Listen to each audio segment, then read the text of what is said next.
that life as a man is exceptionally difficult.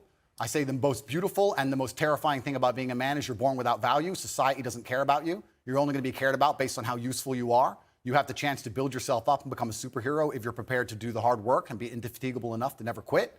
But if you're going to stand around and wait for a handout, nobody's going to ever respect you. And I think that a lot of people have forgotten about how difficult and how competitive it is as a man. We're always in constant competition with each other. And it's your duty as a man to stand up and say, I want to be as important and strong and good-hearted and God-fearing as possible, and I need to work hard to achieve those things. These people who talk about toxic masculinity and how bad it is for men to be traditionally masculine. A traditionally masculine man does things he doesn't feel like doing because it is his duty to do them. He charges into the building because it is his duty. Not because he feels like it, because it is his duty. We're now teaching the new generation of men that they don't have duty and they can just act on their feelings and act how they feel, and they don't have to act as a man should. Do you know what happens when you get men who just act how they feel? You get school shooters, you get violence, you get rapists. Men who do not control their emotions are dangerous. If you find a man who is stoic, he's not going to hurt people. He's going to sit and think about his actions very carefully, and he's going to be a good man who protects and provides for his family. You find a man who just acts out on impulse and does whatever he feels like, you're going to find a dangerous man. Sitting here telling men to cry more and act with their feelings and it's okay to feel this way, that way, etc., and have no self-control. That is why we have the problems we have in the world.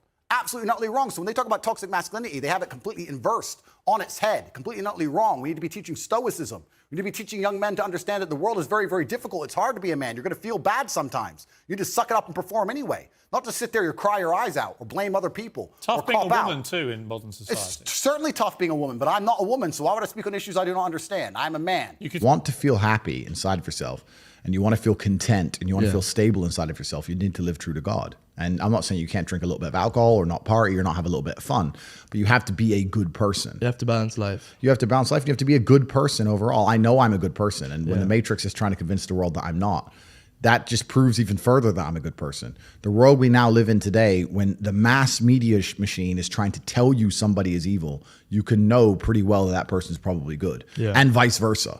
Like, there's a reason they are trying so hard to convince people to ignore their own ears. People listen to my message and go, that's a positive message. And the media machine's going, no, it's not positive. He's bad.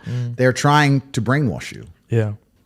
I don't believe in the societal paradigms in which they have tried to construct this idea of happiness. I don't believe or subscribe to the way that happy and sad is currently understood by the masses of the population. I think if you are anything less than absolutely distraught, you are happy. You're a version of happy. It's like saying gray is a version of black, right? No matter how light the gray is, you can still call it a version of black. And unless you've gone through an event, which hopefully doesn't happen too often, like the passing of a family member or something that's truly destructive and detrimental to your mindset, besides these events, which hopefully only happen a few times in your life, you should be happy. If you're not crying or paralyzed in silence due to the absolute magnitude of a detrimental circumstance or the absolute magnitude of a negative event, then you are a version of happy. So I am always happy is the short answer. I don't believe in not being happy. I don't believe in not saying to myself I'm happy. I'm always a version of happy. And this idea of chasing happiness and always being concerned and preoccupied with how happy you are is actually the biggest mistake that a lot of people make, I think, in the world today, especially men who wake up and go, oh, I don't really feel happy, so I need to get happier. And that's how they end up down a hedonistic path of drugs or alcohol or gambling, chasing pleasure. I don't care how I feel. I don't care if I feel happy or sad. It doesn't really affect what I do each day. I do the exact same things. I act the exact same way. I don't care. I don't put weight to the significance of the emotion. So I always consider myself a happy person, but if I woke up and I was slightly less happy one day than another, it wouldn't affect anything I do and I wouldn't put any relevance to it. I'm human and that's life. And so, am I any happier now that I have hundreds of millions of dollars than before I was broke? Not really, but I was never unhappy. I'm the same state that I was then that I am now. I have work to do and I will do it. It's as simple as that. I'm proud of myself, and I deserve to be. Most people don't deserve to be proud of themselves, and that's the truth. A lot of people say, oh, I have confidence issues. And I say, if I was you, I would have confidence issues. Of course. I completely understand why you have confidence issues. You're a dork. But we have to be realistic here. We have to be absolutely and utterly realistic because the world is brutal and it's harsh. If I'm unhappy with something and I'm uncomfortable with something, I fix it. Yeah. That's endless motivation, which I don't truly believe in as a concept, but that's endless fuel for the fire. Right. If I was unhappy with something about myself, regardless of what it was, I would be able to take all of that discomfort and turn it into endless energy to get the problem fixed. Yeah, exactly. But these people seem to It's okay to be unhappy. Yeah, well, these people seem to sit and say, I'm really unhappy with X, but then stay doing X. So I don't believe they're truly actually unhappy. What you'll notice if you live life long enough is that somebody will sit and say to you, I'm unhappy being a loser. You say, why are you a loser? I just sit at home and play video games 7 days a week. And you're like, okay. And maybe 3 days of the week, they're unhappy doing that. Yeah. And that's the time they email you, and that's the time they want to make a change. But 4 days of the week, they don't really, it doesn't really bother them. Yeah, it doesn't really bother them. Because if it bothered them 7 days a week, guess what? They would fix it. Correct. Because as a man, you can be anything you decide you want to be. That's the beauty of being a male. You can build your character completely from the ground up, just like a video game. Every single thing about me that people respect, I built. I was not born a world champion kickboxer. I was not born this intelligent or intellectual.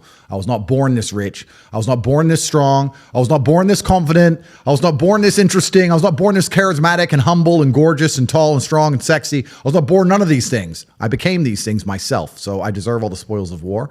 And anybody who decides they don't want to work hard enough to become those things, then they deserve to sit and accept they're my inferior. God has given me an endless source of power. And when people come to me and say, oh, this happened, I'm really sad, or my heart broke, or this bad thing happened to me, I say, good.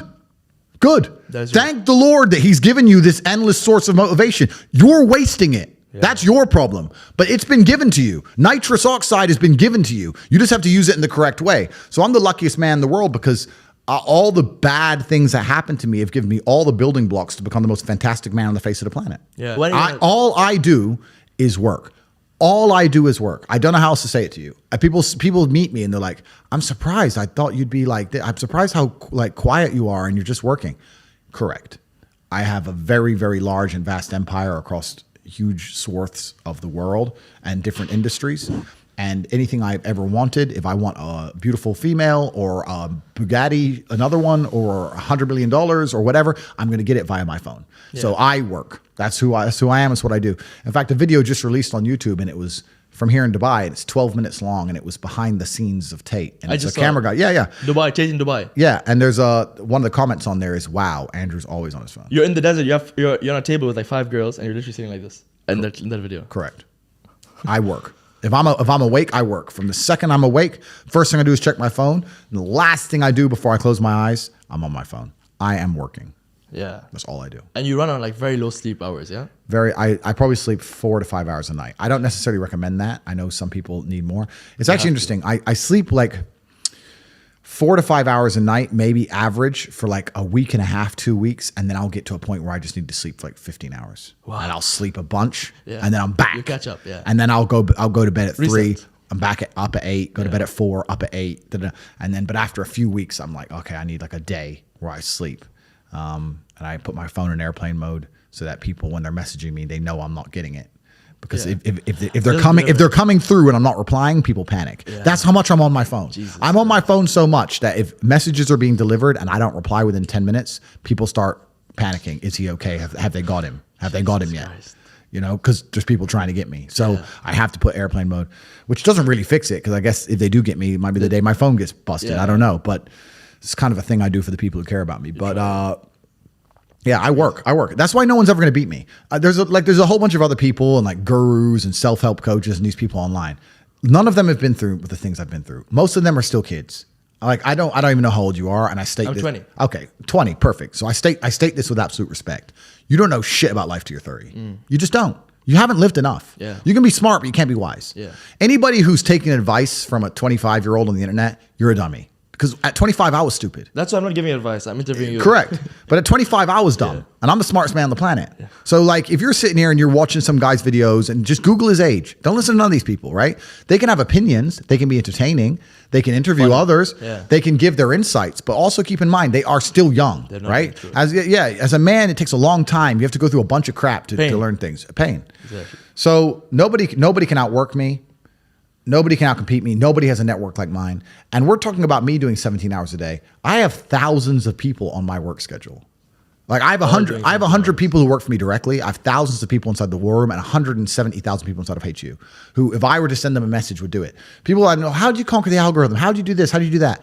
The number of hours of work which is done per day in the name of Tate is immeasurable. It's incalculable. It's 5,000 people. Well, let's do the math. 5,000 very competent men doing 17-hour days in the name of Tate. No one's ever going to beat me. The internet is mine. I own it. If you go on TikTok for 10 seconds, it's me. It's Tate Talk. True. It's the same with Instagram Reels. It's all mine. True. There's no competition. Nobody, doesn't matter how big your ad spend is, doesn't matter what marketing agency you go to, you will always lose to me for eternity. Until the day they finally put a bullet in my head, I own the world. And I will continue to own the world. All of it is mine. And anyone who thinks that I get to the top and slow down is a fool, because I do the absolute opposite. I will crush all of my competition for head to toe. There isn't even any competition. There's nobody on my level. And I'm still outworking all of them. Yeah, but when will you stop the work and take a step back? I don't want to. I don't want to. I don't want to. No. And that's my competitive advantage.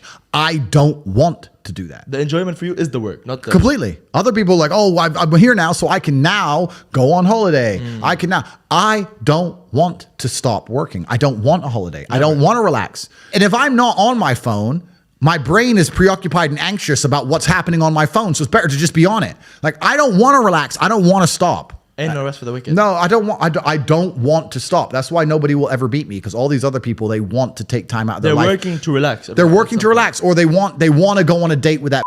I'm at the point now where I'd look at a beautiful woman and go, I can go on a date with her and she's absolutely gorgeous and perhaps we'll fall in love and it'll be great. But you know what? I'd rather work. I don't want to be off my phone. Yeah. I don't want to date girls. I just want to conquer the earth. I don't care about anything else.